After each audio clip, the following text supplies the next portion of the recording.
Alors, comme on vous l'avait annoncé, bien sûr, il est déjà là dans les locaux de King FM. L'homme se nomme tout simplement Billy de la série Pot et Marichou parmi nous ce soir. Billy, John Talboy, comment dire, bonsoir sans tarder. Et puis démarrer notre émission, bien sûr, avec lui. L'homme se nomme Billy, chef de gang, Billy Bandé. Voilà, donc ils étaient nombreux aussi en train de nous envoyer des textos via le 77 244 22 22. Mention spéciale à tout ce beau monde. Hein. Chérif, big up à toi, Mariama, un chapeau à toi. Bonsoir PNJ, Mashallah, Joby, Mongi Nice, depuis Touba Mbaké, Sorna. Voilà, donc à l'écoute de l'émission, Gay RFM qui fait plaisir à sa femme. Junior, le Parisien, Nena Mongi Cool, depuis Richard Toll, à l'écoute de l'émission, ça fait plaisir.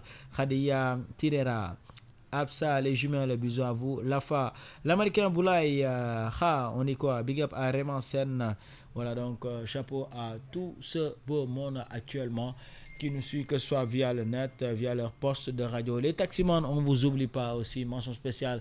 Képp kuy taximan di big up di enjoy PNG, képp kuy tailleur, képp ku nekk si select yi benn instant di get PNG. Gars yi fu ne la ñuy dégloo PNG, ñu ngi leen di wax shut up et big respect. Alors, sans tarder, il va nous dire un petit bonsoir. L'homme se nomme tout simplement Billy Moudjel Kaski et puis il va saluer tout ce bon monde qui nous regarde. C'est parti, Billy Nangalef. Yes. Mon ami Billy, bien ou quoi? Yang cool. waaw mais moo ngi nice. waaw mais si. man Billy. maa ngi cool maa ngi nice ah comme ni nga ko waxee ah. mais gis nga voilà di nuyu ñi nga xamante ni ñoo ñuy seetaan ah di nuyu ñi nga xamante ni aussi ñoo ñuy déglu ah. ci rajo bi King FM. ok et fii nag sama kër la ah. ñëwoon naa fi. fii moom sa gàlle la waaw dellu si waat fii mooy li may wax toujours rek. que ni voilà kër gi ah. ba pare di leen bëggee yéen bu baax a baax di kontaan aussi ci invitation bi ngeen def pour man. et voilà di wax ne big up mais est-ce que Billy xam nga ne yaa ngi en direct non seulement waa Sénégal gars yi ñoo ngi lay déglu am na ñoo xamante ne ñoo ngi ba Italie ñi Espagne ñi France gars yi fu ne la ñuy messager actuellement doon xaar seen acteur préféré nuyul ñi nga xamante ne ñoo ngi ci internet bi. waaw salaamaaleykum ñi nga xamante ni ñoo nekk ci internet yi. di leen kontaane yéen ñëpp di leen wax ne vraiment ça fait plaisir aussi ma dellu si waat fii di leen wax ne aussi ñu ngi jégalu tuuti ci ñëw bi retard bi tuuti mais bon. heure kaana bi la gis nga xam nga rek ak voilà yenn mbir yi. alors di leen wax ne ku ci nekk fa nga nekk ñu ngi lay fekk fi nga toog jox la suñu loxo ne la salaamaaleykum. parce que voilà di leen wormaal saa su ne merci beaucoup. ok Billy sénégalais yi namoon nañ la gars yi ñoo ngi doon laajte Billy est-ce que moo ngi Sénégal ñi ñoo ngi naan Billy dafa voyager ñi ñoo ngi naan Billy dafa dem sëy ji kaaw. lu ne dégg nañ ko benn sànni gars yi nee nañ Billy fan la nekkoon Billy fu mu nekkoon. bon Billy mooy comme niñ koy waxee rek Billy Sénégal la du dëgg et dama génnoon rek xam nga am yenn liggéey yoo xamante ni dama ko demoon defi ci côté Europe bi bon loolu moo ma yóbbu woon et puis voilà dellu siwaat naa et di voilà nekk ci yeneen bagages yoo xamante ni ñu ngi koy préparer et pour rek bégal suñuy fans bégal ñi nga xamante ni ñooy ahlu culture et di wax ne voilà voyage bu ndaw la woon rek boo xam ne dañu demoon pour gën a yokk xam-xam bi gën a dooleel Sénégal voilà mais là ñëw nañ ñu ngi ci seen keppaar et voilà je pense que noonu lay demee saa su ne yes. Ok, Billy, c'est les retrouvailles aujourd'hui. Ouais. Récemment, fal nañ le meilleur acteur. Yes. Ici au niveau du Sénégal. Est-ce que mën nañ ñëwaat très rapidement si loolu. waaw comment ça s'est passé, c'était où, c'était quand ak naka nga ko dundee yow en tant qu'acteur. waaw mais loolu moom mbégte la rek et puis mooy li ma waxoon rek ñaax la rek ñaax la pour ñun acteurs yi et ñun jeunesse bi nga xamante ni ñooy liggéey ci série yi di liggéey ci cinéma di liggéey ci théâtre ñaax la et puis man ça me fait vraiment plaisir le fait que ñu tànnoon ma ci lu mel noonu xam naa ne sax ñëpp ñoo ko mérité ah parce que tey booy xoolee série yi daw fii Sénégal mun naa ne ku ci nekk tey mérité nga am ay récompense way comme niñ koy waxee mais nag du suñu mën-mën wala leneen xëy na gars yi dañoo gis ne rek wax dëgg yàlla ñu ngi ci bay suñu waar comme ñeneen ñi niñ koy defee moo tax ñu jagleel ñu loolu ma ci kontaan aussi di ko delloo samay fans yi nga xamante ni ñoo doon voté pour loolu am di ko delloo ñi nga xamante ni ñooy kër gi ma nekkoon ba loolu am muy Marodi TV di leen béggee ñoom ñëpp kaw ba suuf parce que ñooñu aussi awma seen fay. ci lenn waay si. ok kon tey waa Marodi ñoo tax gars yi xam la. waaw mën naa ko wax Sénégalais. waaw Sénégal parce que tey booy xool. parce que bëgg naa tey balaa may jël direct bi balaa ñuy waxtaan si Sorano bi et tout. nga wax ñu yow sa parcours. Billy tey acteur la fan lañ lay situé yow benn rappeur nga wala benn malaxmaan nga wala benn jouekatu théâtre nga naka lañ lay tuddee yow tey aujourd'hui Billy il est quoi. tey taximan baa ngi déglu mais mu ngi lay dégg ngay wax mais moom bëggoon na xam PNJ ki ñu invité wala ki mu invité kooku si lan lay yëngu. waaw ki mu invité tey moom Khadim Sène mooy turam dëgg. Khadim Sène. waaw juddoo fan. juddoo Dakar màggee lu ci ëpp Touba alors mu nekk koo xamante ni acteur la et comédien aussi. parce que bu ñu waxee comédien mooy ñi nga xamante ni aussi dañ leen di gën a ràññee ci côté théâtre sur scène. mais soo waxee comédien dañ lay dëkkaloo si ñoom Sanex. non est-ce que mën nañ la dëkkaloo foofu. wala loolu du comédien. non mais c'est que comédien nekkul koo xamante ni day jouer comédie kese métier bi ki nga xamante ni moom moo koy def kooku la ñuy woowee comédien. comédien mën ngay jouer lu reetaanlu mais mën ngay jouer loo xamante ni reetaanluwul alors voilà ki nga xamante ni aussi acteur la suñu waxee acteur souvent dañuy suñu xel yi day ñëpp day dem ci ñi nga xam ne ñooy jouer cinéma ñi nga xamante ni ñoom ñooy jouer ci série yi wala ñuy jouer ci ay téléfilm ñooñu la ñuy gën a ràññee ci loolu mais comédien boo ko déggee mooy ki nga xamante ni moo opté nekk koo xamante ni dafay nekk ci kaw scène bi di jouer ba pare mën jouer sur scène ba pare mën jouer cinéma ak yeneen quoi ñooñu la ñuy woowee les comédiens. ok c'est important alors tu as commencé à l'exercer cela date combien de temps kañ nga commencé nekk ci art bi ba nga amee 5 ans 10 ans 15 ans 20 ans kañ nga commencé dugg ci art bi ak kan moo la ci dugal qui était l'idole de Billy. waaw man nag 2007 laa ci commencé dox dëggantaan mais 2003 laa ci dugg alors fi ma njëkk a yéegee ñu may wax ne lii mooy théâtre kooku en 2000 voilà loolu ci sama benn papa la Pape Faye Pape Faye te mu defar sport Pape Faye te mu def sport bi kooku moo ma njëkk a yéegal sur scène ne ma nii la ñuy defee théâtre. moo joué Lat Dior bi nga waaw Lat Dior waaw joué yeneen ak yeneen mu nekk koo xamante ni aussi ku jàpp ci suñu carrière la ba tey ji bàyyiwul et kooku moom a njëkk a dugal foofu ba pare boole ma ak ñi nga xamante ni ñooy association des artistes comédiens théâtre sénégalais comme ñu koy woowee ARCO nag foofu laa gën a tàggatoo ba comprendre lu bari ci man et jóge foofu nag dem fi nga xamante ni mooy Festar ñooñu te ñu basé wu Blaise Senghor ñu am lu bari loo xamante ni aussi def nañ ko ci ñun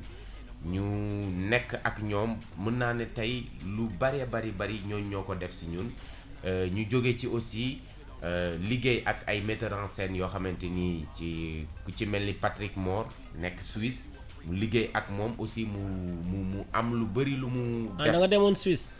waaw non si kooku c'est-à-dire que xamewuma ko sax Suisse quoi fii laa ko njëkk a xamee comprendre nga moom tey tamit bokk na ci ñi nga xamante ni tamit ñoo ma njëkk a engagé pour ma liggéey théâtre ci yeneen réew yi quoi bon alors yàlla def aussi ñu nekk ak ñi nga xamante ni aussi ñooy waa Sorano bi nga xam ne tey suñu pièce bi ñu jël nii di war ko fa def ñoom ñooñu njëkkat ñoom tamit jël nañ ñu accueillir ñu boole ñu seen bopp defal ñu ñu liggéey ak ñoom ci ay création yoo xamante ni wax dëgg yàlla ñu ngi ciy sant yàlla parce que bañ fa nekkee ba niñ fa jógee nekk ci yeneen am na lu bëri luñ ñu jàngal am na lu bëri luñ ñu wan loo xamante ni jusqu'à présent bàyyiwuñu à chaque fois ñu ngi ñuy suivre di ñu encourager di ñu jàngal lu bëri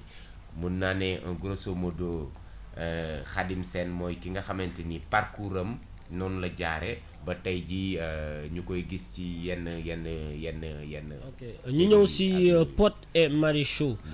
gis nañ saison 1. gisuñu la fa. saison 2 gisuñu la fa. ñu bàyyi ba saison 3 bi door la gis. lan moo waral loolu est-ce que yow Billy yow yaa jël sa portable woo waa Marodi woo Pod ne ko sa waay seen affaire bi neex na ne dama si bëggoon bokk. wala ñoom ñoo la gis ngay tourner feneen ñu ne la sa waay sa profil neex nañu est-ce que mun nga ñëw bokk si Pod et Marichou.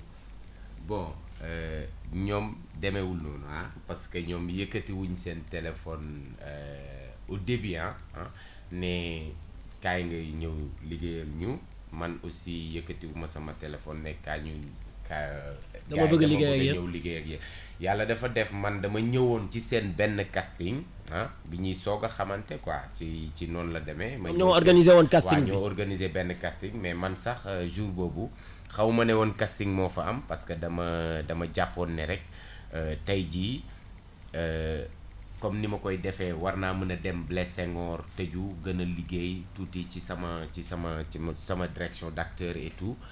bon ma dem fekk ndeysaan ñoom nit ñi bari fa lool mu nekkoon benn casting bu ñu doon def et puis ni ma duggee comme xam naa fa ñenn ci ñoom ku ci mel ni Zé alors là gars yi ne ma mais vraiment bëgg nañ nga dugg fii comprendre nga jéem a voilà ñu jéem a xool. ban rôle lañ lay jox voilà nga tenter sa sens quoi ñu xool bon comme man aussi au début.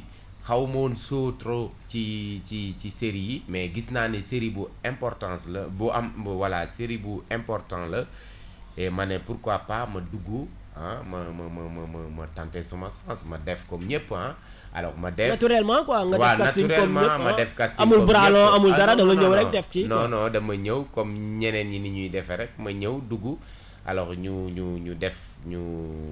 jox ma benn situation loo xamante ni man moom laa yàgg di fowe moom laa yàgg miin quoi tu vois alors mu nekk ci man lu facile quoi loo xamante ni bon voilà ma def ko ak Pod alors jour boobu bi ma ko defee aussi bon dama ci jàng damit parce que tout le temps bu may def dara damay bëgg di ci jàng dara quoi alors ma gis ci dara ma jàng ci dara après ma dem yàlla def ma fàtte xawoon naa sax fàtte affaire bi après ma dem ba benn moment nag fekk maa ngi Suisse après ci lañ ma woo ne ma mais bëggoon nañu nga ñëw interpréter ñu benn rôle et tout alors ci noonu nag la. ba nga nekkee Suisse lañ la woo ne la sa waay dañ la sélectionné dañu bëggoon nga ñëw bokk ci kii bi. waaw foofu lañ ma woowee pour ma ñëw interpréter benn rôle muy rôle Billy bi ñu gis tey jii alors man aussi tamit.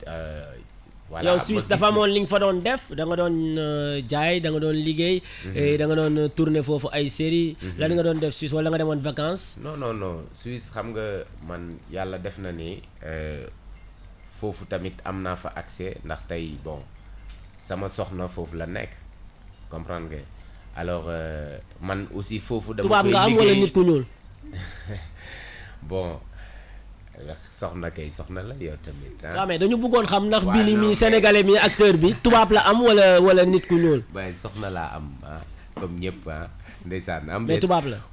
mais soxna la. soxna la ndeysaan soxna waaw soxna boo ci am baax na. te dégg na olof wala. mais yow muy togg ceeb bu jën. ok voilà alors voilà foofu laa nekkoon tu vois bon ma ñëw après xam nga. nekkoon ci tamit liggéey foofu tamit quoi tu vois après ñu woo ma bàyyi li ma doon def parce que lu tax ma bàyyi ko parce que dama jaraloon pour ma ñëw aussi tamit wane sama bopp. défi la woon quoi pour yow waaw défi la pour man et puis man li ma ci gënoon intéressé mooy bon non seulement gis naa série yi ni muy demee et puis gis naa ne am na solo et ñun ñëpp dañ ci war a dugal suñu loxo que ce soit amul ay ku kii moo mel nii wala kii moo mel nii tu vois. mbir la moo xamante ni mu ngi juddu mu ngi am doole macha allah ñun ñëpp dañ ci war a teg suñu loxo pour mu dem moo tax ma gis aussi Marodi tamit ñoom ñu nekk ñoo xamante ni li ñuy def am na solo moo tax ma dagg li ma doon def yëpp ma ñëw. mais à part Marodi amoon na yeneen structure yu la doon faral di woo jëm la ko tuwaaye lan moo tax ñooñu ñëpp nga ne leen xaar leen si waa Marodi ñëw woo la nga dem. mais xam nga tey ñun ñëpp gis nañu série Pod et Marichou sénégalais yi ñoo ko bëggal seen bopp tu vois et puis nit ki tamit boo gisee loo xamante ni série yëpp a ngi nice te yëpp a ngi dox nice comme il faut mais tey boo xoolee nit ku nekk da ngay am fooy gën a nekkee à l'aise fooy gën a sentir sa bopp ak ça dépend aussi lañ lay proposer est-ce que correspondre na ak yow nga honnête quoi nga ne bon ok lii mun naa ko def liggéey bi muy laaj mun naa ko def ci temps bi comprendre nga man loolu laa gis moo tax ma ne bon damay dem ma fighting tu vois. Mariem Ji benn gel la boo xamante ne moom dafa mun a renseigner wu si acteurs yi ak actrices yi nee na bokk nga si acteurs yi ñu gën a fay Pod et Marichou ba looloo waral nga bàyyi Suisse alal bi fa nekk yëpp ñëw Sénégal à part 2 millions yi may dégg ne rumeur yi moom lañ lay fay par mois est-ce que tey mun nañ am confirmation ne Billy si saison 3 bi jot na laal lu ëpp 2 millions par mois. bon mais loolu. c'est-à-dire xam nga nit ku nekk rek ndeysaan boo bàyyee dara ngir dara c'est parce que daf la jaral du dëgg que ce soit moo xam xaalis la moo xam leneen ak leneen mais li gën a am solo mooy nga yëg sa bopp ci li ngay def du dëgg man xaw ma kooku moom fu muy renseigné woo mais ku am solo la nga xam naa ne na gën a xool téereem yi dina gën a comprendre lu bari. kon 2 millions yu gars yi di waxtaanee du dëgg. non mais bu gënee lire téereem yi dina la joxaat beneen information. mais egg na million quand même mais egg na million sa cachet. non mais xoolal xam nga. sa waay wuy ma ay non mais sa waay wuy ma sans complexe quoi ay ñoom Cristiano Ronaldo ñoom ñëpp ñoom Messi xam nañ seen salaire par mois yow artiste nga foog gars yi xam par exemple ñaata mois si mois bi ñaata ngay laal. xam nga. si émission PNJ laa bëgg gars yi xamee ko. non mais PNJ.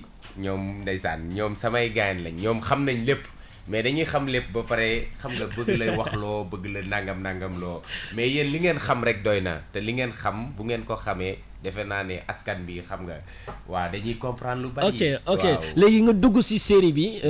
nga doon le chouchou du public. gisoon nañ ay Momo gis nañ ay Pod forum ay Sir et tout waa pii Sir waa pii Edu waa pii Momo waa yow Pod nu muy doxee nu muy ŋaaŋee et tout mais bi li ñëw wàccee ñëpp. non bul wax bon excuse-moi du terme wàccee ñëpp c'est-à-dire nga nekk chouchou jigéen ñi tey koo gis waaye Billy nu muy karaté gis nga reprise bi nu mu defoon waa ji nu muy waxee teint noir bi ñuulaayu këriñ bi moo may daaneel mais naka nga dundee succès boobu yow sans waay. bon dañuy sant rek parce que. foogoon nga ne yow succès boobu di nga ko am si série Pod et Marichou bi. man pour dire vrai oui sincèrement man jàpp naa ne sax yàlla mooy bindee nu mu ko neexee comprendre nga man comme li ñuy wax jaam bi sabab rek la am ak di def te yàlla tax et puis di waslu ak sa liggéey mais man lu ñëw damay jàpp ne dafa war a ñëw moo tax mu ñëw quoi. man esprit boobu laa am ba nga xam ne tey mais man wóor na ma ni et leer na ma ni li ma liggéey ci Pod et Marichou xeeb naa ko su ma sañoon liggéey lu ëpp loolu. kon dafa des. waaw am na leneen li nga war a génneewaat loo xam ne gars yi xamaguñu ko. waaw man am na leneen lu may yëg lu waaw yu gën a yéeme yoo xamante ni jot naa ko won Sénégalais yi am na leneen loo xamante ni man jàpp naa ni liggéey naa ko ba mu nekk ci man te bëgg naa ko won Sénégalais yi. ça veut dire que xëy na Pod et Marichou ni mu demee noonu yàlla def na ci loolu mu ci def ma ciy sant bu baax di ci sant ñépp ñoo xamante ni teg nañ loxo ci lu mel noonu mais gëm nañu ne bàyyiwuñu suñu bopp quoi à chaque fois ñu ngi liggéey loo xamante ni suba ak ginnaaw suba nit bu ñu dénkee rôle am ñu ajal ko ba fu mu ko foogee. kontaan ban bilan nga def ci Pod et Marichou tey Billy d'hier ak Billy d'aujourd'hui sincèrement ça fait 2. Est-ce que Pod et Marichou ubbil na la ay buntu yu bees. à travers Pod et Marichou est-ce que ubbil na la ay buntu yu bees da nga doon faral di dem par exemple plage da nga doon faral di dem marché daaw géej ñi nga doon demee plage marché et tout est-ce que noonu ngay demee tey tranquillement duñ la sonal et autres. mais pour dire vrai Pod et Marichou ubbil na ma lu bari lu bari sax ah et puis il faut le dire ah parce que man mooy loolu man lu ma nit defal wala boog lu nit def ah ma gis ci sam bopp pour ma wax ko man damay fier pour wax lu mel noonu parce que tey jii nii avant Pod et Marichou am na yeneen i rôle yu ma interprété ci côté théâtre ci côté cinéma mais tey série Pod et Marichou moo tax sénégalais yi xam ma moo tax tey may wax ñu koy dégg moo tax sax ma am fitu sax di def loo xamante ni dama ci woo àdduna comprendre nga bu dul woon xëy na loolu ma def xëy na dinaa woote peut-être parce que yàgg naa woote ñu ma xam di ñëw ñi comprendre li may def di ñëw mais tey bu ma maasee woote woo ñëpp ah public bi nga xamante ni ñoo may bëggee ci lu bari am na ñoo xam ne dañ may bëggee parce que Pod et Marichou lañ ma gisee moom lañ ma xamee moom lañ ma jàppee comprendre nga mais am na ñoo xamante ni ñu ngi may bëggee parce que tamit dañ ma xam démb comprendre nga xam la ma doon def démb ak barki kon sa nitu démb ak sa nitu tey lañ mélangé quoi. ñëpp ah man ak ñeneen ñi war a ñëw te ñëwaguñu. Quels sont les acteurs qui t'ont le plus marqué si Pod et Marichou car macha allah bëri nañ déggoo nga ak ñëpp. mais yan acteur wala yan actrice nga gën a déggool si Pod et Marichou. bon man vraiment Momo bokk na ci ñi ma gën a déggool ah Momo ah. kon Momo bokk na si acteur yi nga gën a déggool Pod et Marichou. waaw way parce que kooku ba léegi nii ba démb ba tey ci suba dañuy déggante tout le temps moom c'est-à-dire que dañuy déggante tout le temps dañuy waxtaan sama gain la et puis vraiment ma jàpp ko bu baax et puis Pod aussi c'est un gars boo xamante ni aussi man maa ko voilà dama naw jikkoom quoi parce que gain bu ñàkk ki ñaan la te muy dëgg et puis loolu dafa Eva Marichou ak Betty ñetti jabaru Pod yi kan nga si gën a nekkal complice wala kan moo lay daaneel soo koy seetaan série bi si ñoom ñett parce que war nga si am choix. way certes ñoom ñett ñëpp dégg naa say xarit lañ. mais si seen série bu ñuy joué bu ñuy incarné. fan nga si gën a gisee sa bopp. non ñoom ñetti ñëpp li ñuy def nice comme ni nga ko waxee c'est bien mais man j'aime bien aussi gars yëpp j'aime ñoom ñëpp li ñuy def mais. waa studio bi ñu ngi reetaan de. nee na ñoom Billy mag la kenn du ko dugal. non demewul noonu sax mais bon dama gis ne vraiment man damay xalaat pour xool kan moo war a gën a nekk. ñi ma jegeel mais bu ma xoolee Eva damay gis ne vraiment dafa nekk nit koo xamante ni buy jouer man damay sentir li muy def parce que da nga koy gis quoi boo gisee Marichou ni muy jouer c'est-à-dire que da ngay sentir ne góor dafa war a am ku koy épauler comme nii tu vois boo gisee Betty mais jigéen tamit balaay baax dëgg am nu mu mel quoi. bëri dooj xaw bëri fem et tout mun a tooñ mun a cokkaas loolu mooy wax bi moo tax tey boo ñett yooyu yëpp boo ci génnee benn manqué quoi moo tax man dama jàpp ne personnages yi ni ñu différent we boo xoolee luy compléter góor moo nekk ci ñoom ñëpp quoi moo tax man ñoom ñëpp ma neex. ok am na ñoo xamante ne dund nañ Pod et Marichou am na lu leen neex am na lu leen neexul lan moo la neexuloon si sa liggéey ak Pod et Marichou. est-ce que mus nga dund loo xamante ne neexu la benn tournage boo xamante ne neexu la wala nga dund benn message wala benn appel venant de la Marodi boo xamante ne neexu la woon. bon vraiment nag pour dire vrai man bi ma fa nekkee ba léegi lenn daal laa xam ne metti na ma quoi série bi dem na ba jeex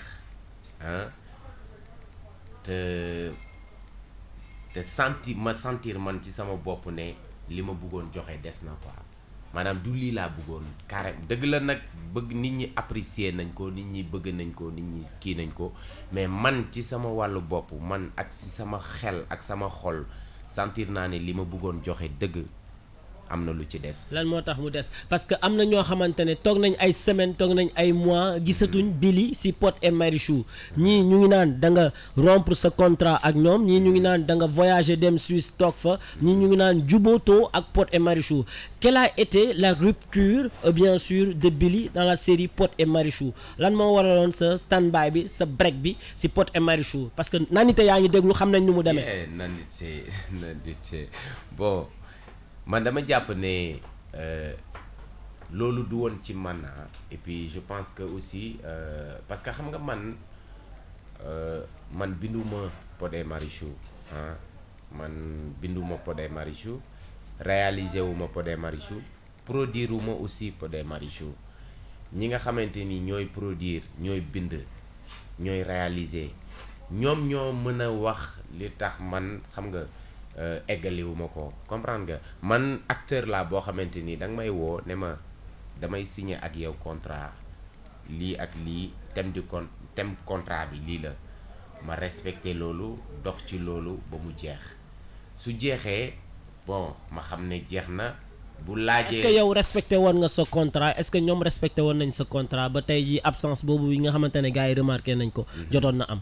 waaw man je pense ñaari parties yëpp laay laajte est-ce que ñaari parties yëpp respecté woon nañ seen contrat. man pour dire clairement ñoom respecté woon nañu seen contrat ak man aussi respecté woon naa sama contrat ak ñoom comprendre nga li nga xamante ni moo ñu lié woon ba taxoon ma jóge fële ñëw loolu yëpp matale nañ ko ndax wax dëgg yàlla musuñu ma tardeel ci benn côté man aussi musuma leen tardeel ci benn côté comprendre nga kon je pense que ñaari côté yëpp ku ci nekk mu ngi ci doon bay waaram et xëy na nag dafa c'est-à-dire que nit tamit bu ngeen di liggéey li leen boole rek ngeen mën a ci loolu ngeen mën a tënku pour liggéey mais li leen boole aussi bu demee ba jeex. aussi mais ba mu demee ba jeex est-ce que ñoom si saa si bëgguñu woon renouveler sa contrat nga continuer ko. waaw mais effectivement. bëggoon nañu ko man aussi bëggoon naa ko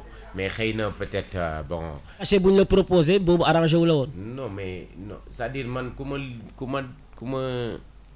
ma dénk sa rôle ma def ci liggéey boo xamante ni bon c'est-à-dire dinaa ci waslu àq quoi ba nga xam ko. mais aussi bu fekkee ne tamit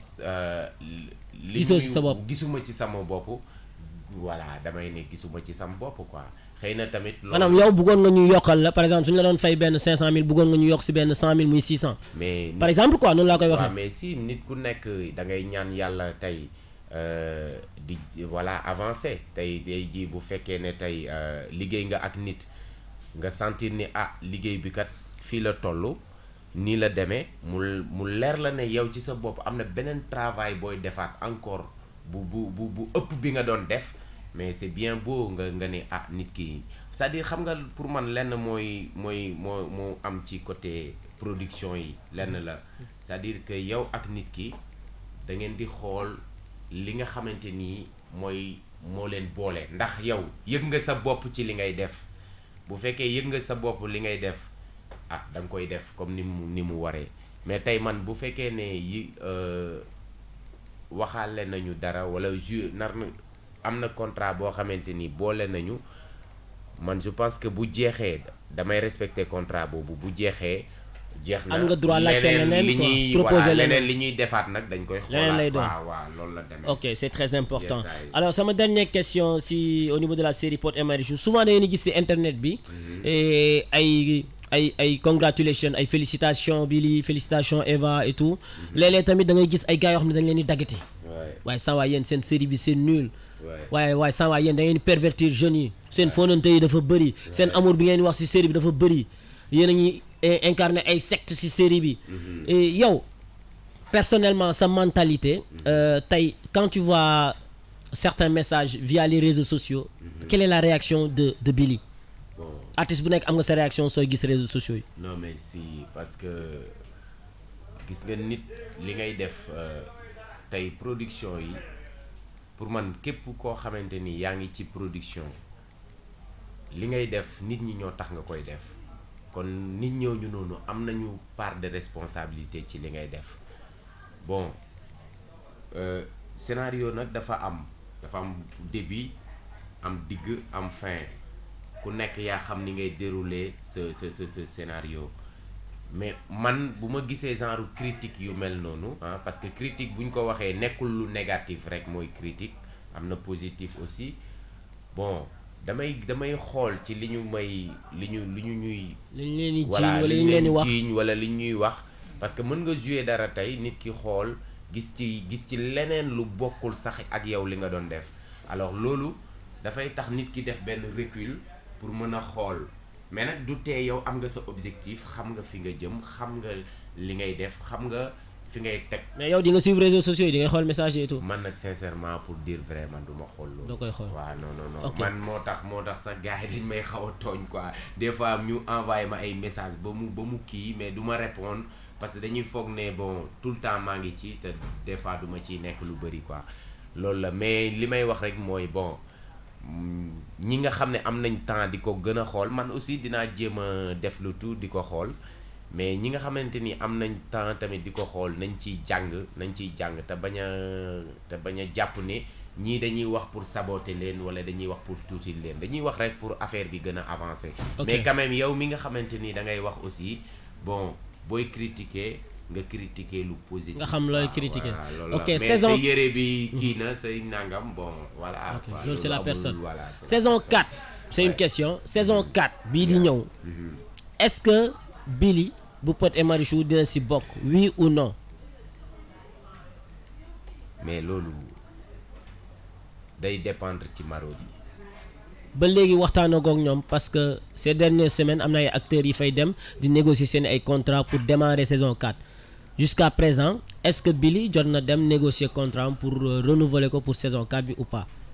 non demaguma noonu pour renouveler sama contrat saison 4 mais xam naa ne peut-être ñoom aussi dañ may comprendre parce que dama nekk ci benn. préparation ouais. ok préparation boobu moom la ñuy tëjee suñu première partie bi. mais il paraît que da nga ànd ak benn jigéen boo xamante ne actrice la tamit. waaw moom nu mu tudd. kii Jami Gueye la tudd. Jami Gueye. waaye moom mooy joué ban série. bon mu ngi nii laaj ko moom mu gën la. Jami Gueye est-ce que mën nga jël casque yi nga nuyu ñu benn nuyu bu ndaw rek. juste après ñu ñëw ci événement Sorano bi balaa ñuy accueillir Bokar le président. allez-y tàmm nga micro yow tamit waroo rus wàccee ko. voilà léegi xëcc ko mu ñëw ci yow. xëcc ko micro la voilà. day mel ni sa bébé d'amour rek mu jox la ko xëccal. c'est bon. ok bonsoir. waaw siyaar naa la. nuyu nañ la. fay naa leen. noo tudd. maa ngi tudd Jami Gueye. Jami Gueye naka lañ lay wooyee ci sa série bi ngay joué yow. Mati Mbaye wala Dada. Mati Mbaye wala Dada. ban série ngay joué. sama wujju tubaab la actuellement mooy daw. sama wujju tubaab la. bu nekk au niveau de la Sen TV. waaw. ok lan nga fay joué actrice principale wala figurante. non actrice la. ok yow ci jabaru waa ji nga bokk wala. man maay seen njëkkee man maay rakku waa ji. ah yow yaay rakku waa ji. ok sa waa ji moom nu mu tudd. sa frère bi. Père Mbaye. Père Mbaye moom moo am ñaari jabar. waaw sénégalaise ak tubaab. ak tubaab. ok yow kan ngay jàppale kan ngay support. sénégalaise bi wala tubaab bi. non man sama poche laay jàppale. c'est-à-dire sama poche c'est-à-dire. bon ñoom dañuy wujje. waaw. waaw léegi seen wujje boobu man lay nekk di profité si ñoom ñaar rek. ah tey lundi mardi mercredi mën nga ànd ak kii jeudi vendredi samedi nga ànd ak këla. tout le monde moment yëpp mun naa changer chaque instant damay changer nii. aw ma xarit.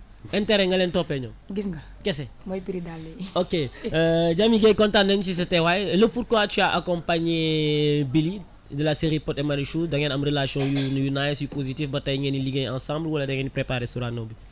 voilà li tax ma jàpp ànd ak moom tey mooy Billy c'est un frère ba pare jiitu ma ci milieu bi di ma conseiller tout le temps mag la xarit la ba pare mbokkum taalibe la surtout te liñ naan ku la jiitu si néeg bu lëndëm moo lay wan ni ñu toogee moo tax ma delloowaat ko rek lu ci bari dañ ciy waxtaan mag moom ci lu bari nag muy sama mag waaw kon buy préparé bis yoon la tamit ku si nekk nga bàyyi li nga jàppoon ndax doomu aadama sa bis ngay xamee say nit te bisam bii xam naa ni du lu tuuti si moom.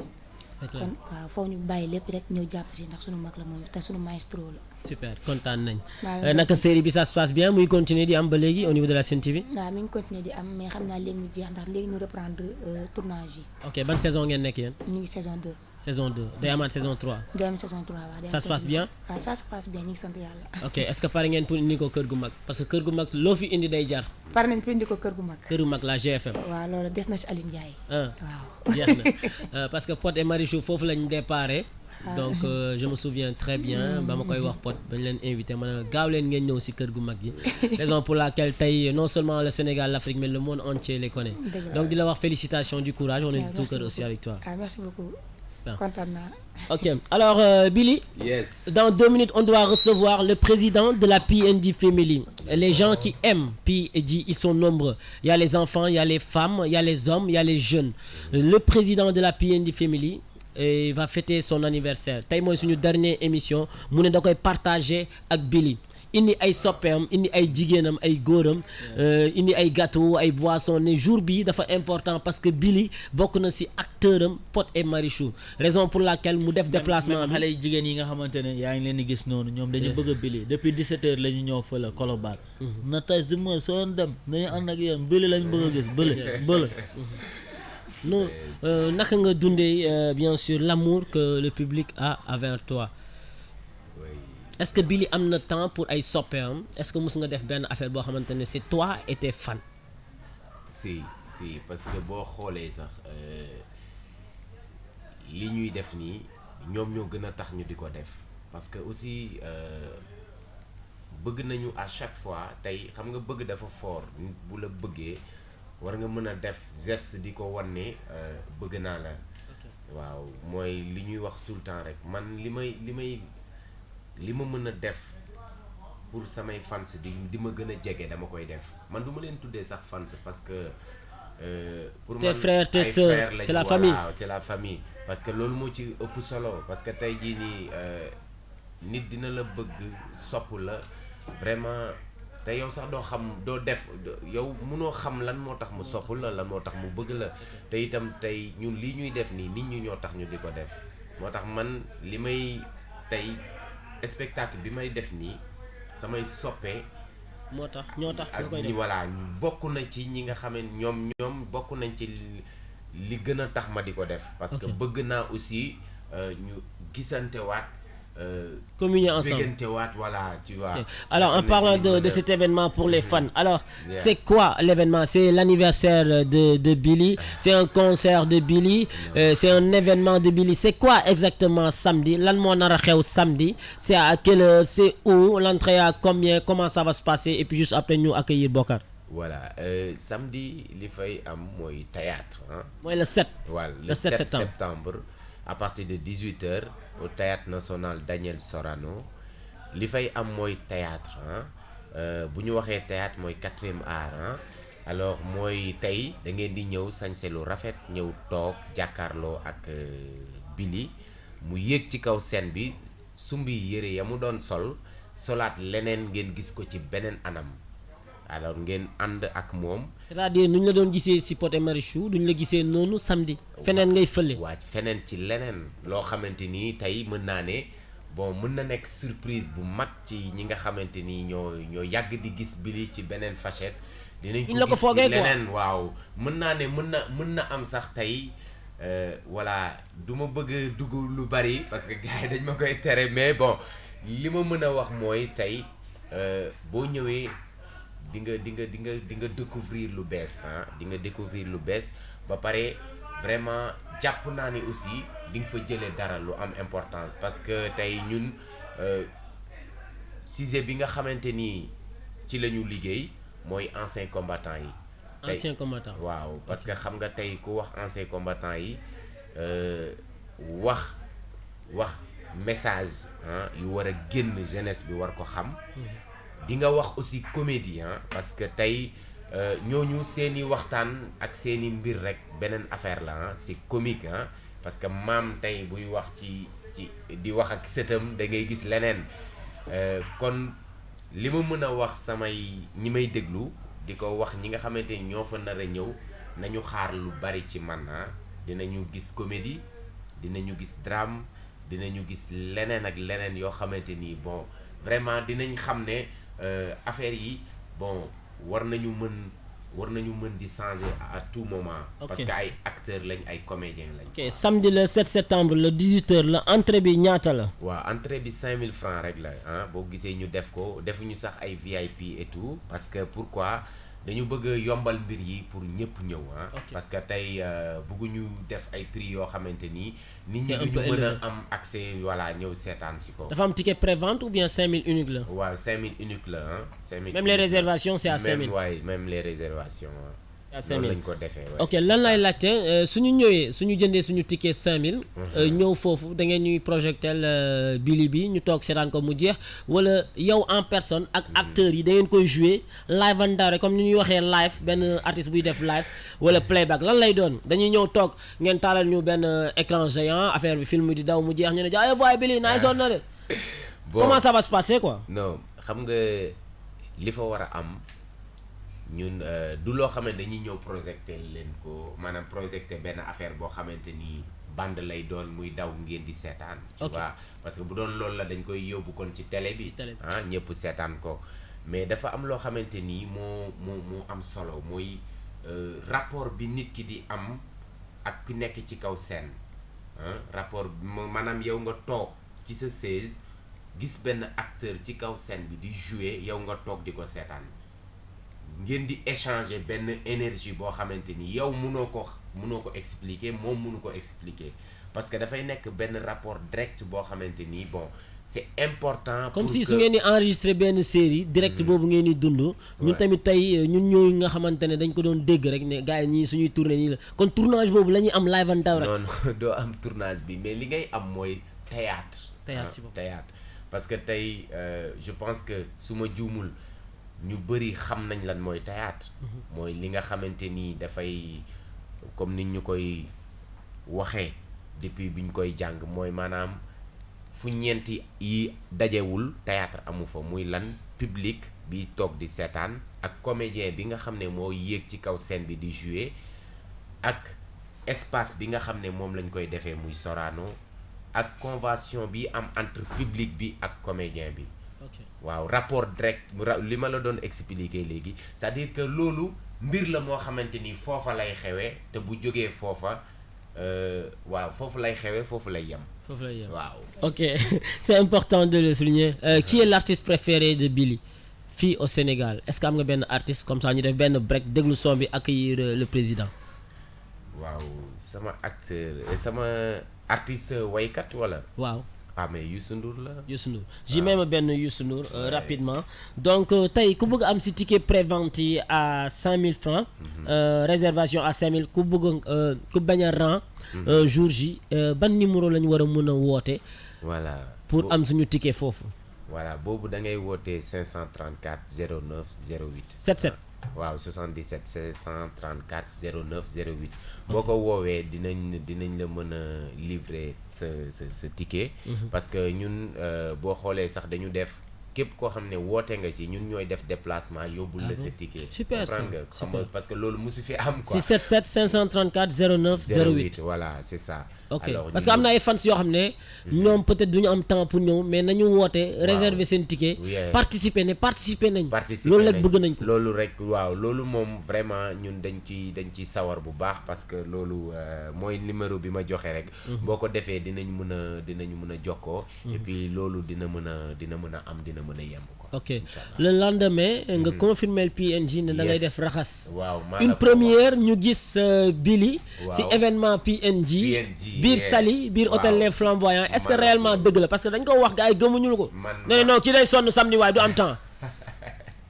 bon écoute. parce que ay ñoom Pod et tout ñoom ñëpp jot nañ fa jaar. mais si parce que xam nga lu tax dama koy def c'est vrai que dinañ sonn dinañ kii mais dañuy reposer wu ñëw noppalu si foofu def fa raxas xam nga lu tax parce que PNJ mooy li may wax rek tout le temps man yéen laa faral yéen laa àndal parce que yéen da ngeen nekk ñoo xamante ni man maa leen tippool sama bopp. kon yéen tey bu ngeen di def dara bu laajoon sax samedi bi ma war a pare sax takk ñëw ànd ak yéen ñu def kii bi xam nga def convoi bi def raxas bi noonu sax da koy laaj parce que voilà man bëgg naa tamit dugg voilà xool foofu tamit nu muy demee parce que jàng la mën naa fa jàng lu bëri et puis yéen macha allah tey fu ngeen wootee nit ñëpp dañuy dagg seen yitte ñëw foofu parce que musu leen wootee di fa voilà di fa def yoo xamante ni gars yi duñu apprécier alors kon yéen fu ngeen wootee dañ fa war a dem xam nga dooleel leen et puis te yéen macha allah li ngeen def moo saf ndaw ñi saf ñi nga xamante ni tamit waaw. kon on va partager le week-end ensemble. Voilà, c'est ça. Samedi ñu ñëw tasaare Sorano. jàppal et puis dimanche bi ñu ñëw noppaleku biir Saly. mais loolu moo am. kon jeex na ayca le Youssou Ndour au plaisir de Billy. et puis juste après ñu accueillir président PNJ Family mu ànd ak Billy ñu terminer émission bi en beauté pour vous permettre aussi de nous appeler en direct au 88 628 99 90.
Youssou Ndour, la star, l'artiste planétaire, bien sûr, au plaisir de Billy. Alors, il est là, l'homme se nomme tout simplement Bokar.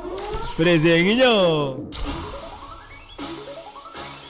Et c'est avec ce morceau qu'on va accueillir Bokar El Presidente. Il adore ce morceau. Président.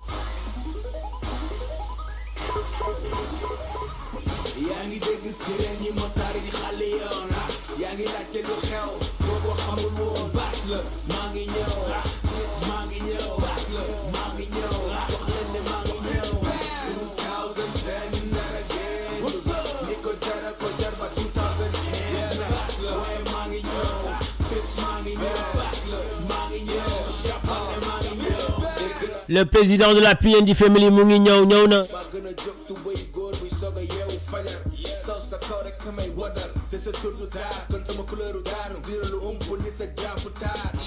L'émission pas tout à fait comme les autres. Le président de la PND Family en compagnie de Billy, nos deux invités ici bien sûr. Mention spéciale encore une fois.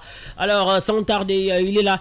Billy, balaa ma lay présenter suñu président bi am na benn copain mercredi passé à la télé moom moo solal PND côté Dal. Donc tey nee na pare na pour sañsel la. Week-end bi bien sûr ça dépend si yow samedi bi wala dimanche bi mu sañsel la comme nu mu sañselee PNG moom nee na loolu mooy doon participation. waaw loolu moom dinañ ci kontaan bu baax et puis di ko wax ne merci encore une fois et puis voilà loolu avec plaisir. Abi ok donc yes. Tout à l'heure après nañ ko jox sa numéro comme ça nga wax ko ban peinture ngay sol. D'accord. Ok. Alors, à côté de toi, en mode blanc, à ta gauche, il s'appelle Bokar. C'est le président de la PNG Family. Donc, artiste bu nekk am na family am na famille bu koy dooleel. ñun kii moo ñuy dooleel ànd ak ñi nga xamante ne ñoom ñoo ànd ak moom tey Billy voilà Bokar voilà Billy ñu bàyyi la ngeen nuyonte. Bokar ñu bàyyi la nga nuyu Billy. ñu bàyyi la nga nuyu auditeurs yi tamit. Bonsoir d'abord à Billy, bonsoir à tous les auditeurs de la PNG. Donc, moi, donc tous les auditeurs de King FM. Bon, avant tout, d'abord, je tiens d'abord à remercier d'abord tous les auditeurs de King FM et toute la PNG Family. Donc, j'ai reçu énormément de textos. Bon, nombreux sont-ils, je ne peux pas citer des noms, mais à travers la radio King FM, je remercie tout le monde. Moi, je suis PNG, que ça soit ñoom Mariam Ji Ndeye Ndiaye Sala ñëpp bon toute la PNG famille gars yi ñuy déglu yëpp di bëggee aussi encore une fois Billy donc di rafetlu aussi bokk ak moom plateau bi waaw mu nekk nit ko xamante tam vraiment il est modeste gaan bu cool. sa nuyoo bi da nga ko bind wala. waaw gaan bu baax gaan bu cool donc xam nga mu nekk nit ko xamante tam vraiment gars yi dañ ko bëgg sama sister aussi xam nga dañ koy seetaan ñu ngi may envoyé ay messages tu vois. Donc bon gars yi daal ñu ngi koy bëggee quoi donc nit ki buy def lu rafet aussi xam nga vraiment dañ koy apprécier di ko ne donc lu mu jàpp foofu la donc xam nga gars yi ñu ngi si ginnaawam di ko féliciter di ko encourager tamit di ko ñaanal événement am fu mu jëm yàlla jàppale ko si quoi. da ngay faral di seetaan Pod et Marichou. waaw dama koy seetaan comme ñëpp aussi dama koy suivre quoi. xamee nga ko si acteurs yi. waaw mais dafa mel ni mooy préféré gars yi mooy chouchou public bi. waaw gis nga de muy xale yi sax surtout xale yu ndaw yi quoi. ñëpp moom gars yi koy xam naa jigéen yi la. waaw loolu nga yaakaar. ok Bokar ñu ngi lay wax joyeux anniversaire. waaw merci Pia merci. Chaque année ñu bokk ko fii bon doo artiste mais n'empêche am na benn respect bu am si ñun ak yow animateur bi jàppee wuñu leen benn auditeur wala benn auditrice maintenant on est des frères on est des sœurs fekkee nga carrière PNG avant les radios avant les télés avant les concerts avant les soirées ba tey nga nekk président PNG Family mbooloo boo xamante ne c'est difficile bien sûr à les canaliser ku nekk ak sa caractère ku nekk ak sa critère et tout mais n'empêche yaa ngi téye baar bi ba léegi parce que artiste su fayee ñi koy dooleel ñoo ko fayloo ñoom ñoo dul ñëwati ci concert yi ñoom ñoo dul ñëwati ci soirée yi ñoom ñoo dul déglooti émission rajo wala télé mais seetlu nañ chaque année MIFA PNG day gën a am doole la preuve les 2 dernières années d'anniversaire de PNG ont été les meilleures côté réussite bien sûr ça se voit que affaire bi mu ngi évoluer d'année sur année donc di la remercier ci loolu ak sa teewaay fii ci King FM. waaw avant tout di leen remercier ba pare yéen PNG parce que avant MIFA bi d'abord c'est PNG donc aussi derrière tamit mu nekk l'ensemble des auditeurs muy xale yi muy mag ñi qui sont derrière aussi pour soutenir les PNG.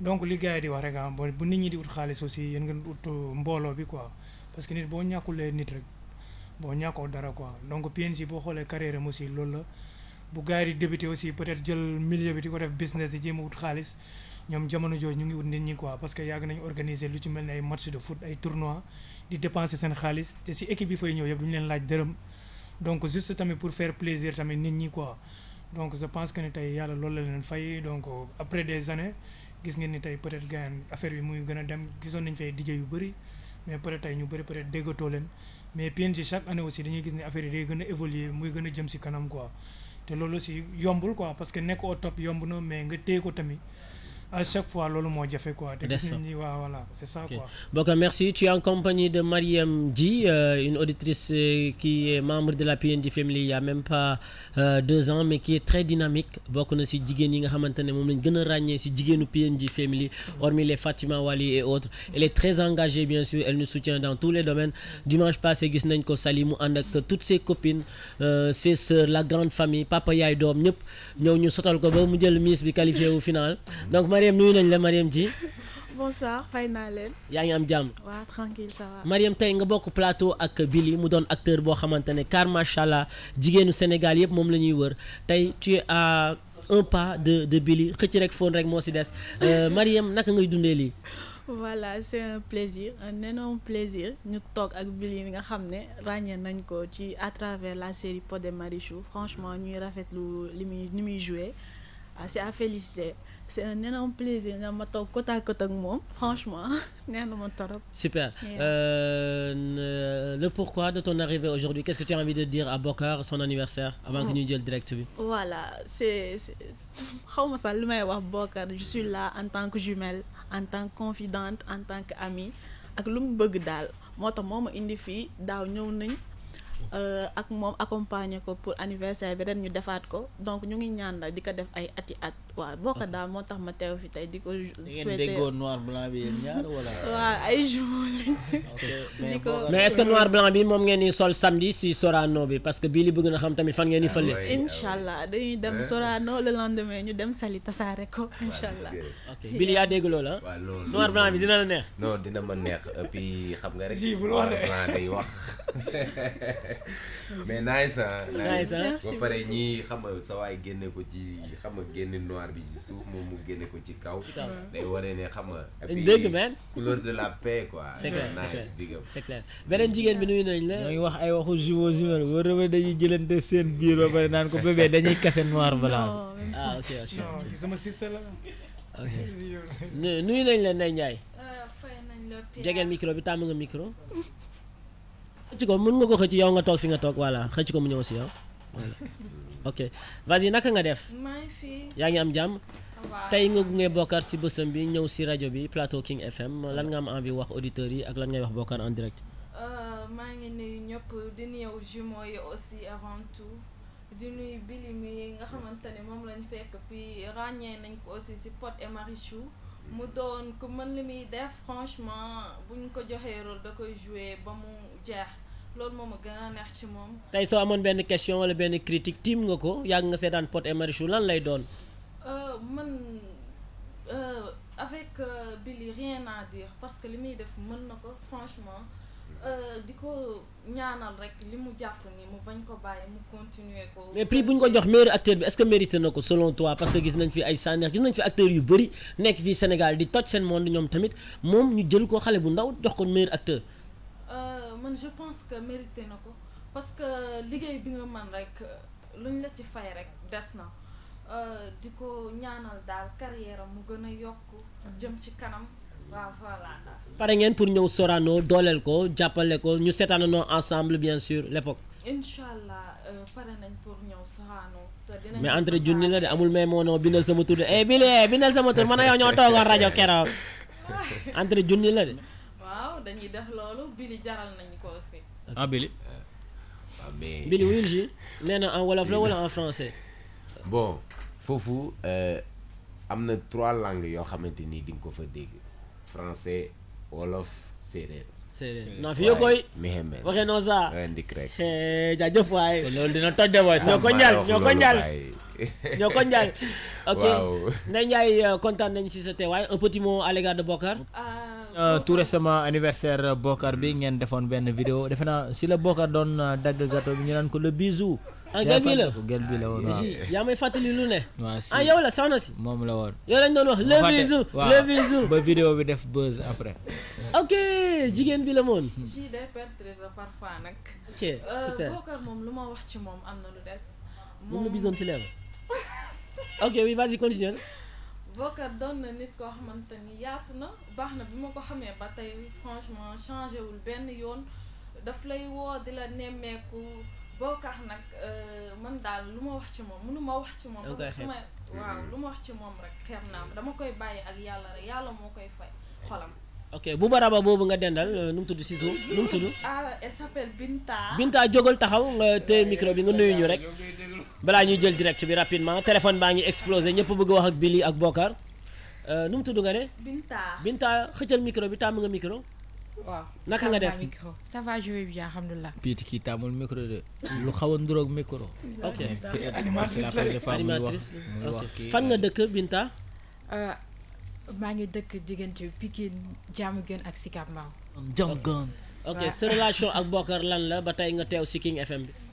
bon moom daf ko wax sànq mu ne bu nit ñi di wax xaalis yow waxal nit ñi donc moom noonu la mel donc Bokar man mënuma wax ci moom lu bari parce que il est trop gentil il est adorable franchement ku mu gis daf koy téye ni boppam donc man loolu moo tax ma gën ko téye vraiment. super si lan ngay yëngu yow. bon man je suis animatrice à la radio Zik FM de Ziguinchor. ah Zik FM de Ziguinchor. ouais okay. Mais ici j'étais à Top FM. ok en stage ou bien dañ la jël foofu en stage. ok da nga pare wala yaa ngi dóor foofu ba léegi. bon Zik FM bu Ziguinchor aussi maa ngi fay def stage. yow joolaa nga. juste pour 3 mois waaw. si joolaa nga. ouais. na nga bëri doole joolaa foo ko fekk njàngatam. waaw gis nga. ok mais présentement yaa ngi Dakar pour quelque temps. bon ouais juste pour 15 jours comme ça parce que yàgg naa fi depuis Tabaski une semaine avant Tabaski laa ñëwoon donc doon defaale aussi benn formation donc pare na instant bi dama war a delluwaat quoi. bi li nee na est-ce que pare nga pour ñëw def show bi bokk si ñuy def première partie bi samedi avant que artistes yeeg ñëpp di ñëw comme que animatrice nga samedi au niveau de Sorano. ñeme nga public. ça me fera plaisir. bi li yaa dégg. mais kon narul yomb de samedi. bon narul yomb et puis boo xoolee sax nga war a xam ne li muy wax xam na ci dara et puis maîtriser na ko. te boo ko joxoon doo ko rëccu ah. c'est clair c'est clair. c'est clair en tout cas merci et bonne émission à toi. merci à vous aussi.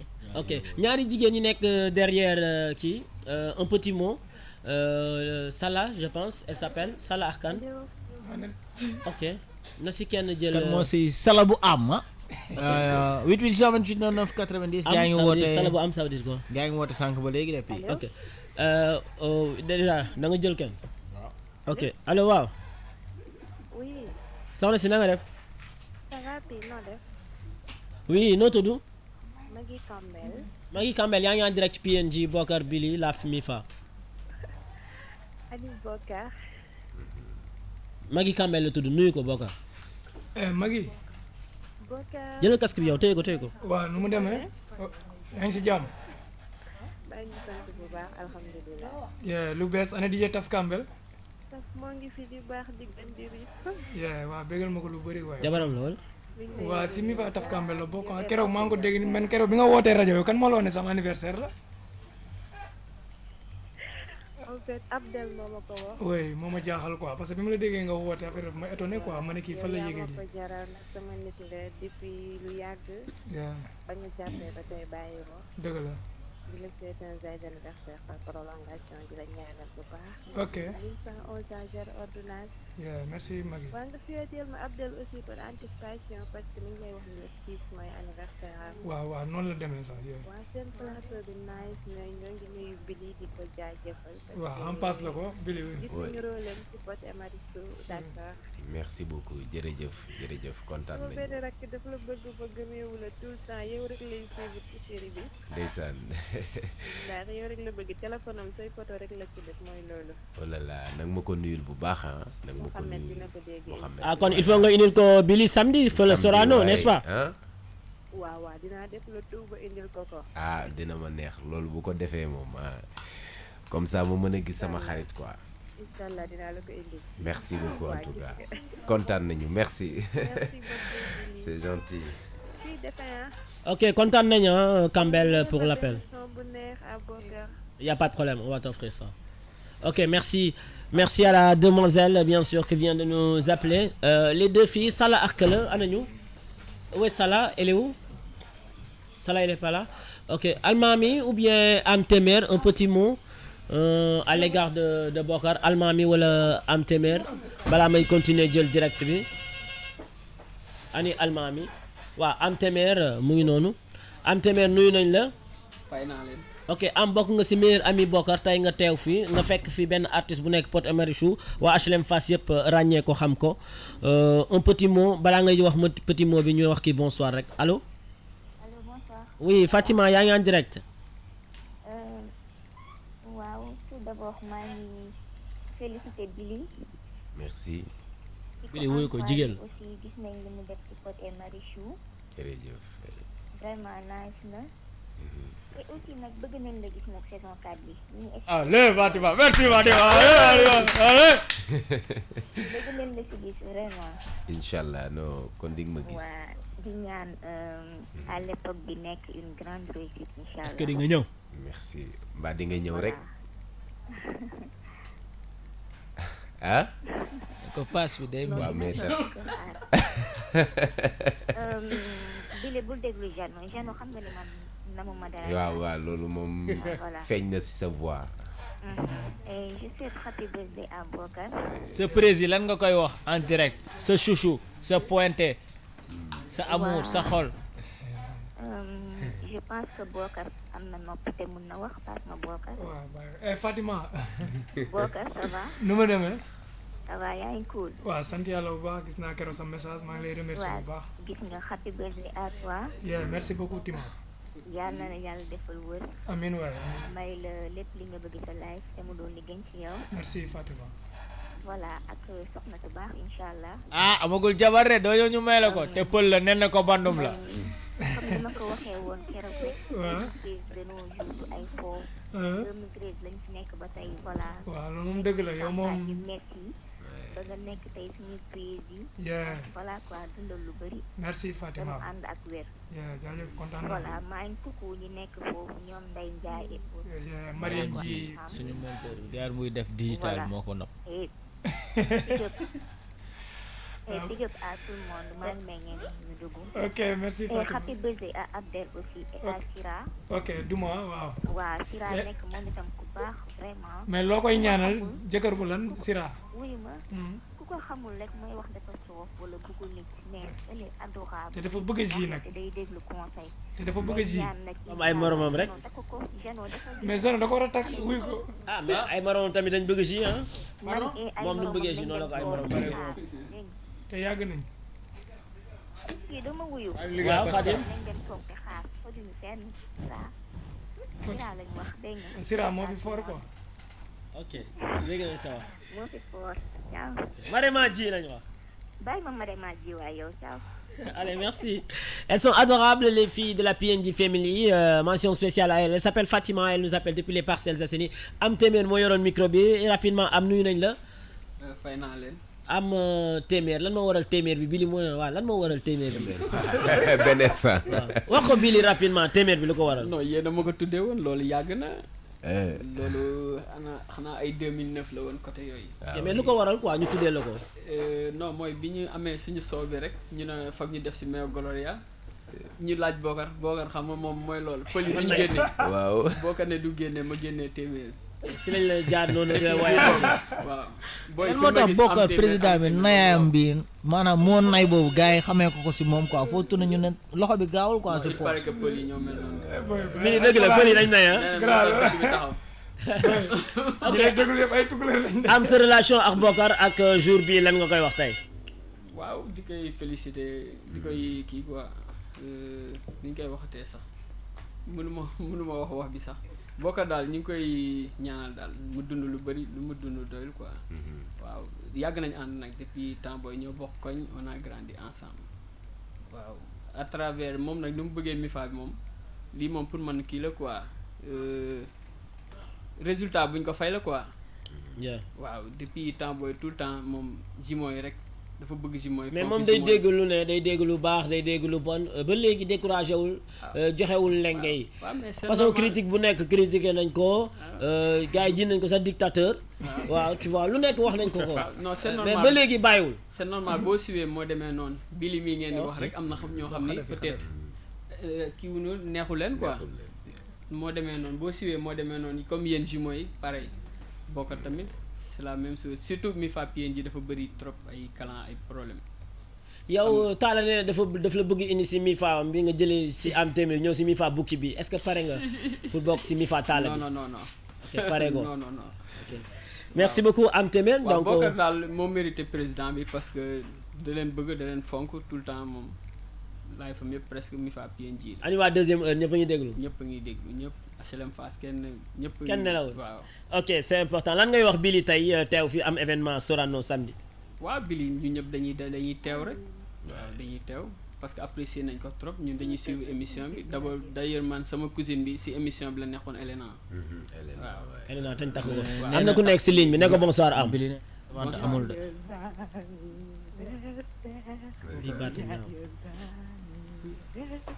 une photo. une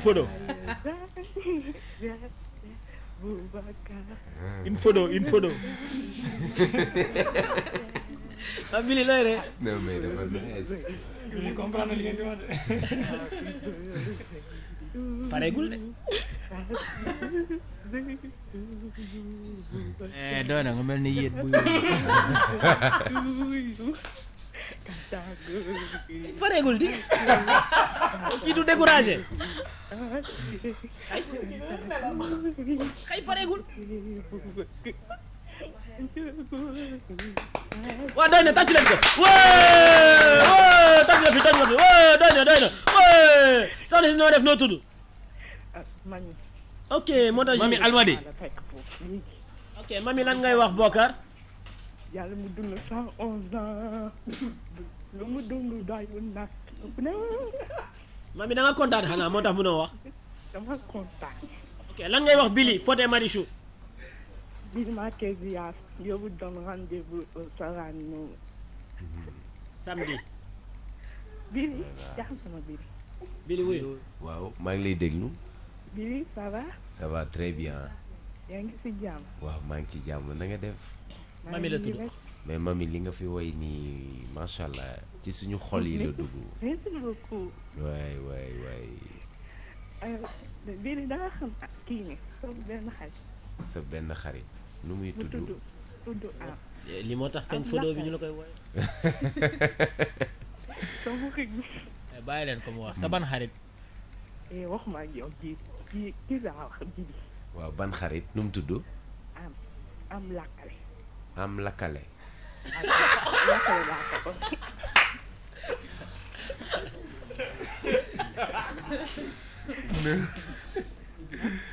waaw xam ne ko nee na xam ne ko nuyu ñu ko dégg ok di ko remercier moom Mami bien sûr connecté depuis Almadi nuyu ko ne ko xam nga ko rek waaw. waaw mais waaw. maa ngi koy nuyu. waaw maa ngi koy nuyu bu baax ah. voilà kenn duñu sonal jëlal kii Billy. allo salaamaaleykum. waaw sister na nga def. ça va. va Billy Ponce. Oui, ça va très bien. yaa ngi ci jàmm sa waaw waaw maa ngi ci booga dafa mel ni ñi nga àndal bañ doon ñëw reeruñu de. waaw ñii de dafa mel ni ah. yaa ngi pare samedi bu baax. oui maa ngi pare samedi bu baax mbaa yow yaa ngi koy pare. bu baax a baax. ah kon nag foofu moom warul yomb. incha allah du yomb. incha allah incha allah incha allah. tur bi nan la. tur bi nan la. Aïda Ka depuis Saly. Aïda Ka depuis Saly. ah kon de yéen a may teeru dimanche ah. Mbour Kankurang ah Mbour ah. incha allah. kon noonu lay demee incha allah. waay. prési waay. waaw merci Aïda kontaan naa de. merci beaucoup Aïda. waaw yow tamit di la bëgg bu baax di kontaan si yow di nuyu monsieur Diouf bu baax. waaw amiin waaye Aïda. yow yaa baax rek. merci Aïda yow ñoo far.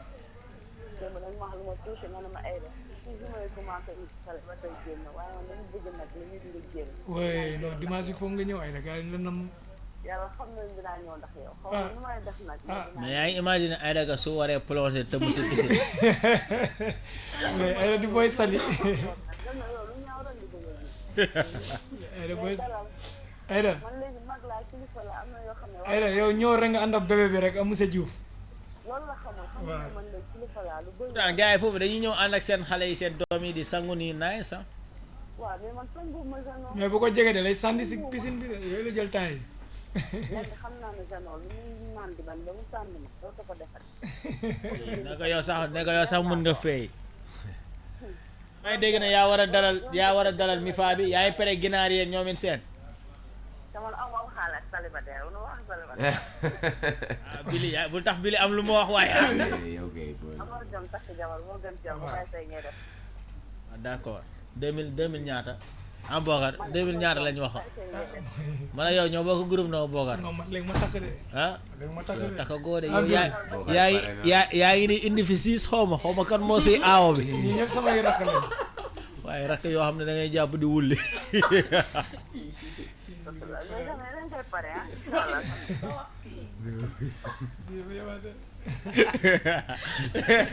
mooy Billy sax mu leer itam xam naa muy naan jumeau bi moom photo la de. mu ngi wax ma ni photo mais moom moo photo. mais kontaan nañu Aïda si appel bi chérie. ji dafa mun tooñ.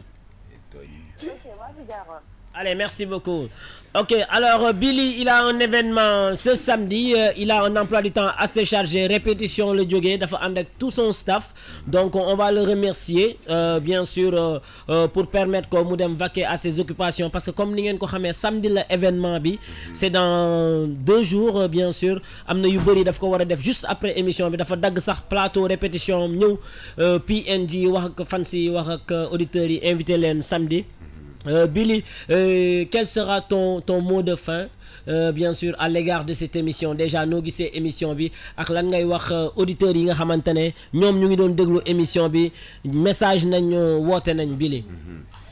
Merci encore une fois di leen remercier bu baax a baax di wax ni vraiment toujours à chaque fois man ça me fait plaisir à chaque fois bu may jàkkaarloo ak yéen ndax li ngeen di def macha allah yéen a ngi koy teg ci temps et puis voilà yéen a ngi koy teg tamit ci yoon di leen wax fi ngeen jàpp nii ngeen téye ko foofu rek te xam ne waaw li ñuy naan ñoddi bu dagul dikk te yéen a ngi ci kawam et loolu moo waral tey xam nga sama xarit bi tey nekk président PNG Family tey parce que li ñuy wax rek mooy gis nga nit bu la bëggee c'est parce que li nga ko wan moo tax te yéen aussi da ngeen jege seeni soppe da ngeen jege seeni soppe et puis loolu moo waral à chaque fois boo fi ñëwee émission da nga fiy fekk seeni soppe kon loolu damay wax ne lancé bu nice la lu rafet la et puis da ngay ñëw nga sentir ne si yow sa salle nga toog quoi. et puis c'est ça waaw fii nga war a waxee fii nga war a toogee gis nga ay waaw mu ngoog ma loolu dafay voilà dafay gën a. te acteur moom day bëgg di free moom suy jouer sérieux wala suy jouer kii. free texte baa ngi nii yow yaa xam noo koy dóoree. mu ngoog moo tax it yéen foofu ngeen koy teg et puis macha allah di leen ñaanal bu baax a baax li ngeen bëgg yéen a ko xam yàlla defal leen ko bu baax et puis di wax sama xarit bi nga xamante ni tey mooy anniversaire di la wax nga dund lu bari parce que waa Boubacar nga dund lu bari li ma ci jaaxal nag pël la te pël ak séeréer moom moo yàgg a doon buuram voilà mais sama jàmm bi tey dinaa ko xaw a baaxe tuuti kii ndeysaan tuuti kii bàyyi la tey nga doon buur parce que voilà Sénégal noonu lay doxee ndeysaan ci jàmm ak kal ndeysaan ak lu baax. mais doo ñu may benn affaire bu doon benn genre cadeau anniversaire pour Boubacar benn scénario bu ndaw rek gel baa ngi nii tim nga ko Mariam la. ngeen improviser ñu benn affaire 30 secondes comme si yow da nga war a draguer Mariam yaa ngi si série bi quoi. en tout cas dafa la mais bu ko karaat. bon mais attends bon man daal xam naa ne Mariam dina ma ko baal ba samedi waaw mais di la ñaanal yàlla li nga bëgg yaa ko xam yàlla na la ko yàlla defal Boubacar parce que ça se voit que ni nit ku baax nga te gars yi aussi ku leen jàpp nit ñu baax et puis li ngay liggéey di ko def aussi di ci sonn ngir tim bi aussi bon dañ lay wax rek di la ñaax nga gën a jàpp parce que njiit yombul et puis boo jiitee da ngay nangoo boot ñëpp quoi alors ñu la ci encouragé bu baax a baax di la ñaanal li nga mën déwén li nga mën ren nga mën lu ko ëpp déwén di la ñaanal bu baax a baax di leen remercier King FM ak TFM bu baax a baax. ñu ngi gis spot bi ci télé bi ci rajo bi et tout. voilà loolu boo gisee loolu nga xam ne ndeysaan suñu suñu xarit muy Ndiaga Ndour vraiment moo jàpp ci liggéey bi bu baax a baax te itam ñu jël bis bi aussi tuddee ko suñu papa Youssou Ndour borom kër gi et puis di ko remercier moom tamit bu baax a baax di remercier waa kër gi yëpp et puis parce que vraiment jàpp nañ ci liggéey bi di wax ne encore une fois kontaan nañ ci ñëpp di remercier Kébé bu baax a baax aussi. di wax ne rendez-vous le 7 septembre à partir de 18h au Théâtre National Daniel Sorano bu ngeen ñëwee ngeen gis li nga xamante ni moom lañ leen toggal depuis ay mois war leen ko yàkkal ci jour boobu noonu incha allah kon reer boobu dina neex de. non reer la ba pare ànd ak mbëstën ànd ak waaw yaa ma gën a xam. alors est-ce que les fans peuvent avoir un contact de Billy ñi nga xamante ne ñu ngi lay déglu est-ce que mën nañ am fenn fu ñu la mën a joindre et bien sûr au niveau des réseaux sociaux wala benn numéro téléphone boo xamante ne souvent mën nañ la message ou bien wala malgré que week-end bi xam naa moom doo mën a jël ñëpp parce que da nga chargé wu et tout. waaw mais comme li ma ko waxee sànq dinañ ma mën a woo ci 534 77 534 09 08. dafa gaaw waxaat ko. 534 09 08 09 08 ok voilà 77 alors sama passe Instagram Billy Boy acteur la boo fa demee tamit aussi boo ma envoyé message foofu souvent damay répondre ay message quoi. ok bon noonu la demee.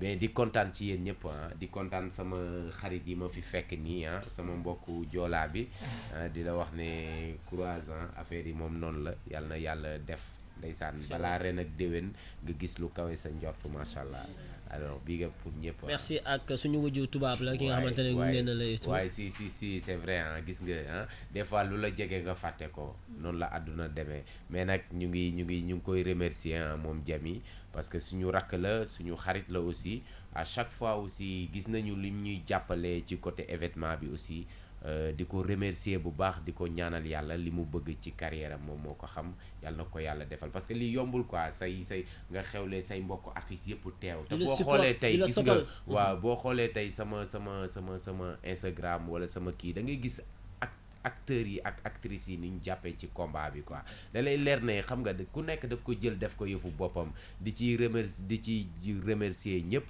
ko waa Marodi ñoom Pod ñoom Moumou gaay yëpp et puis voilà ñoom. kon ñoom ñëpp est-ce que dinañ am chance ñun fans yi ñun soppe Pod et Marichou gis ñooñu acteurs ngay lim nii ay Pod ay Eva ay Marichou et tout est-ce que dinañ leen gis foofu. incha allah ñoom ñëpp incha allah dañuy ñëw parce que tey boo xoolee ki nga xamante ni mooy producteur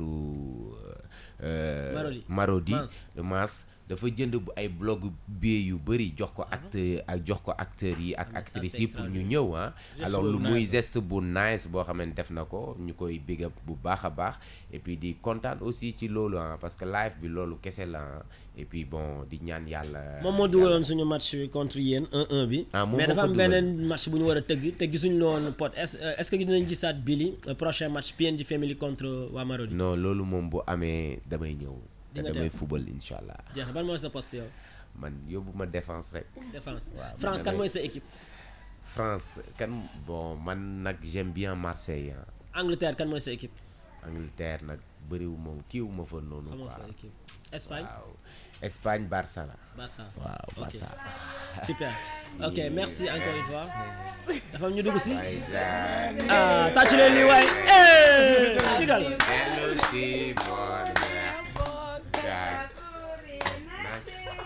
avancez leen ñu gis leen tuuti avancez leen caméra bi gis leen. oh on applaudit on applaudit on applaudit. le gâteau le gâteau le gâteau le gâteau le gâteau le gâteau. oh là là.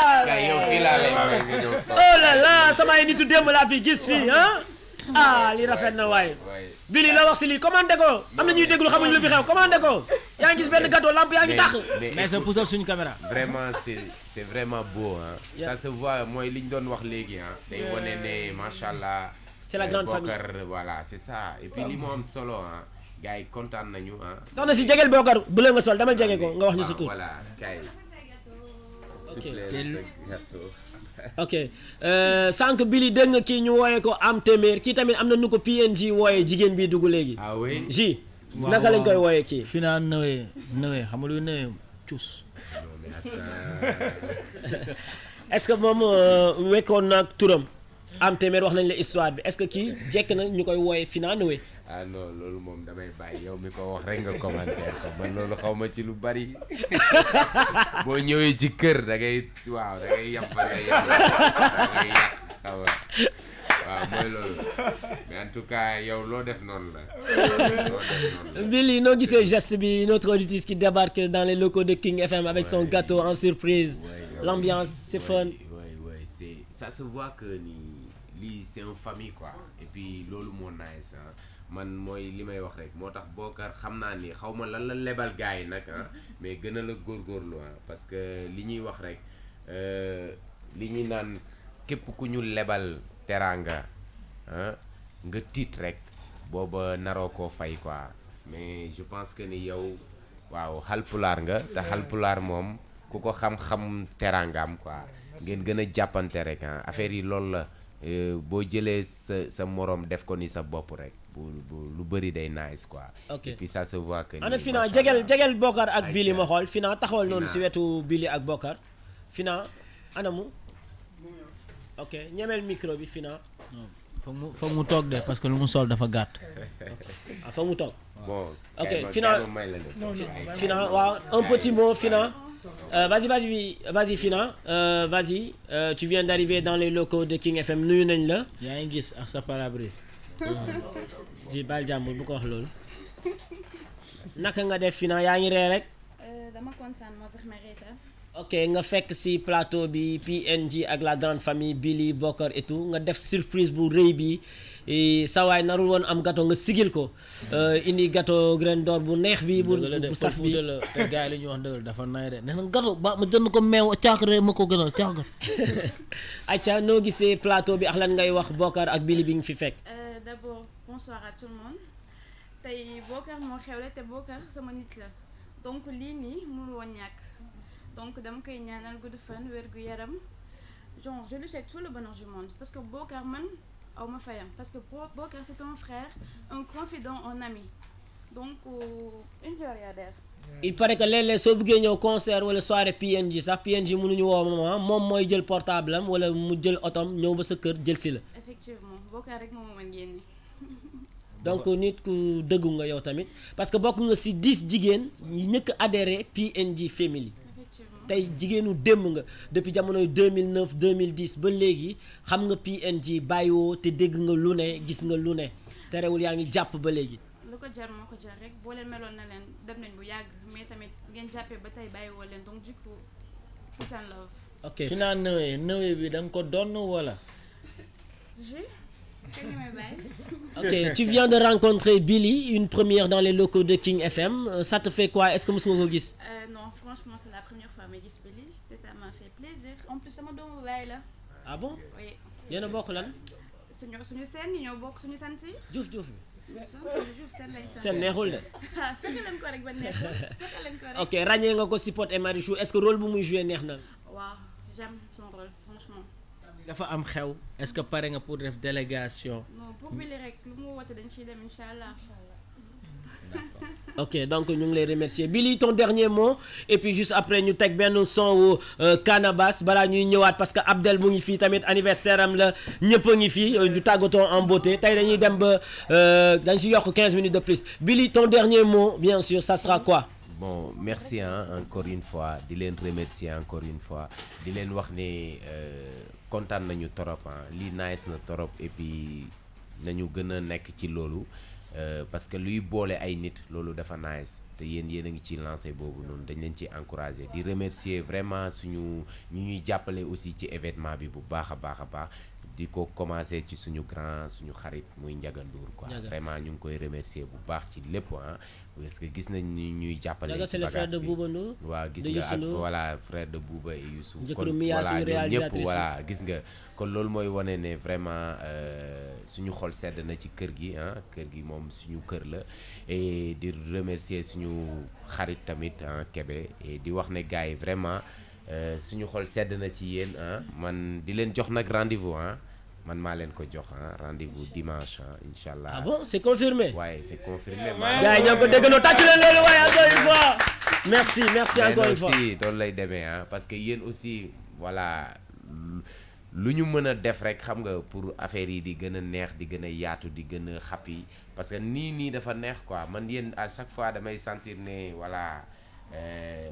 maa ngi bokk fi ma bokk voilà maa ngi bokk te yow sax damay wax Bokar mu boole la si Mifa PNG parce que da nga si bokk yow. pourquoi pas man yow tu es un frère parce que affaire bi comme que nekkatul ay affaire de fans affaire de frère la Billy tu es un frère au jumeau PNG parce que quoi qu'il puisse se passer léeg-léeg damay toog Eva ma ñëw mu ne Billy kat woon na ma message na ma et ça me touche donc ça se voit que am na benn respect bi nga am à l'égard de la famille aussi. mais noonu la demee et puis loolu yàlla moo ko def et puis may ñaan yàlla mu sax et puis dimanche damay ñëw te dimanche bu ma ñëwee waaw mooy loolu dinañ xappi dinañ bégee dinañ wasaareel ni sam.